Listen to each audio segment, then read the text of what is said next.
انسان کا وضو کیسے ٹوٹتا ہے اس کے بارے میں شرعی طور پر ایک قاعدہ کلیہ یہ ہے کہ خروج نجاست اگر کسی بھی صورت میں انسان کا خروج نجاست ہو، وہ بول و براز ہو، وہ خون ہو، وہ پیپ ہو، یا کوئی اور زخم کی صورت میں کوئی چیز ایسا مادہ بہہ نکلے، کسی بھی صورت میں تو وضو ٹوٹ جاتا ہے۔ یا دوسری صورت یہ ہے کہ دوران نماز اگر کوئی انسان کہہ لے کر ہنستا ہے، اونچی آواز میں ہاں ہاں کی آواز پیدا ہو جاتی، تو اس سے بھی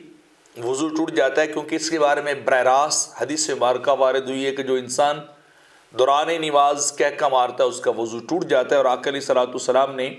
صحابہ کو دوبارہ وضو کر کے نماز کو لٹانے کا حکم دیا تھا۔ لیکن کچھ مسائل ایسے ہیں جو بظاہر اس طرح نہیں ہوتے، لیکن ان کے انڈرسٹوڈ جا کر اگر غور کیا جائے تو علت اور سبب وہی پایا جاتا ہے خروج نجاست کا۔ تو بعض صورتیں ایسی ہیں جن میں وضو ٹوٹ جاتا ہے، اور بعض ایسی ہوتی ہے اگر غور و فکر کیا جائے تو ان سے وضو نہیں ٹوٹتا ہے، اور نہ ٹوٹنے کا اس کے اوپر حکم لگتا ہے۔ پہلی صورت یہ ہے کہ اگر کوئی شخص بیٹھے بیٹھے سو جائے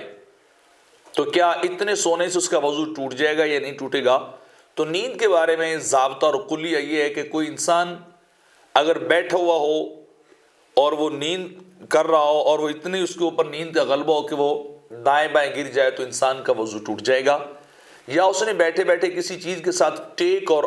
آسرا لیا ہو، سہارا لیا ہوا ہو، اور نیند اتنی زیادہ ہو چکی ہو غالب اس کے اوپر کہ اگر اس آسرے کو کھینچا جائے یا دائیں بائیں کیا جائے تو وہ شخص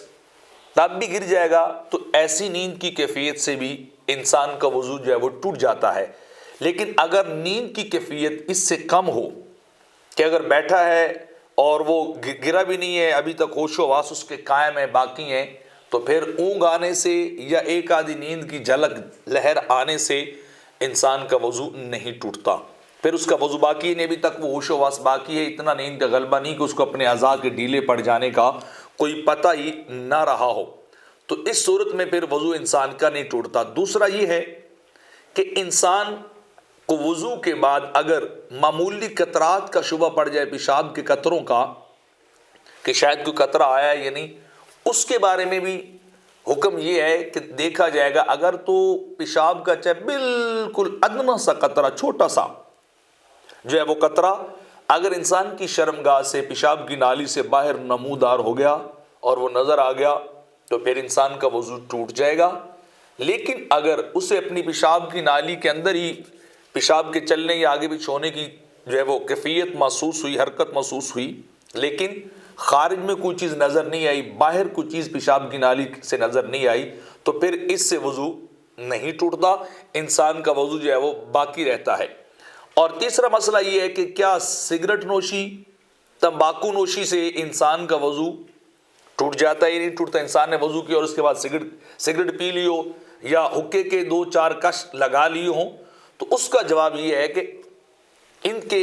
حکا پینے سے، سگریٹ پینے سے یا نسوار کھانے سے وضو نہیں ٹوٹتا، لیکن نماز پڑھنے کے لیے یا مسجد میں آنے کے لیے ان چیزوں سے اوائڈ کرنا چاہیے جن سے انسان کے منہ میں بدبو پیدا ہوتی ہو، انسان کی سمیل بری ہو، سانس اس کا جو ہے وہ خراب ہو جائے، تو اس سے بچنا چاہیے، کیونکہ آقا علیہ الصلوۃ والسلام نے ایسی چیزوں کے کھانے سے منع کیا ہے جو انسان کے منہ میں بدبو کا سبب بنتی ہیں، اس سے فرشتوں کو، کرامن کاتبین کو تکلیف ہوتی ہے۔ تو کچی چیزیں کھا کر یا اس طرح کی کوئی بھی چیز جو انسان کے لیے بدبو کا بنتی ہو سبب، وہ انسان کو کبھی بھی نہیں کھانی چاہیے۔ لیکن اگر کسی نے کھایا ہو تو وضو نہیں ٹوٹے گا، زیادہ بہتر یہ ہے کہ وہ کلی کر لیں، برش کر لیں، تاکہ اس کا وضو جو ہے وہ اسی طرح ہی رہے گا اور وہ انسان جو ہے اپنی بندگی اور عبادت اچھے طریقے سے کر سکے۔ وضو کے ٹوٹنے یا نہ ٹوٹنے کے بارے میں ایک اور مسئلہ یہ ہے کہ انسان نے کسی کو خون دیا ہو، بلڈ دیا ہو، وہ چاہے تو نیڈل کے ذریعے سے نکالا گیا ہو جو ہے وہ انسان کی وین سے، یا کسی اور سلائڈ وغیرہ سے، تو اگر انسان خون دیتا ہے اور وہ منتقل ہو جاتا ہے اس کے اندر، انجیکشن کے اندر یا کسی اور چیز کے اندر، تو انسان کا وضو ٹوٹ جاتا ہے۔ بلڈ دینے سے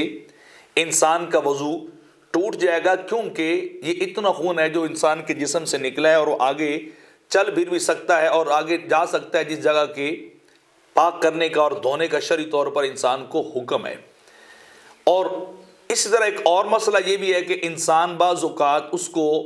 خدشہ لگا رہتا ہے کہ میری جو ہے وہ ری کا خروج ہوا ہے یا نہیں ہوا، لیکن یقین اس کو نہیں ہوتا، اپنی شرمگاہ کے حصے میں وہ انسان کوئی حرکت پاتا ہے، اس طرح کی کوئی چیز جو ہے وہ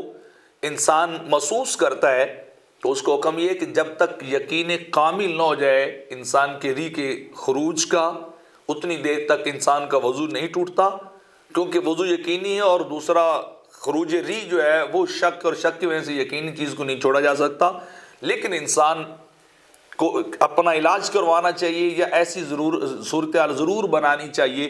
کہ جس کی وجہ سے یہ مادی ماحول یا کیفیت اس کی طبیعت کے اندر پیدا نہ ہو، اور اسے بار بار شک جو ہے وہ نہ پڑتا رہے، یا انسان کو بول و براز اچھے طریقے سے کر لینا چاہیے تاکہ کوئی شک والی کیفیت نہ ہو۔ تو جب تک یقین نہ ہو ری کے خروج کا، اتنی دیر تک وہم کے ساتھ انسان کا وضو نہیں ٹوٹتا۔ کوئی حدیث پاک کے اندر بھی آقا علیہ السلام آیا ہے، سرکار کا فرمان ذیشان ہے، جو شخص اپنی شرمگاہ میں اس طرح کی کوئی حرکت پائے تو اتنی دیر تک وہ وضو اپنے آپ کو سمجھے اس کا وضو نہیں ٹوٹے گا جب تک وہ بدبو یا کو نہیں پاتا یا آواز کو نہیں سنتا۔ تو وہم سے انسان کا وضو جو ہے وہ نہیں ٹوٹتا ہے۔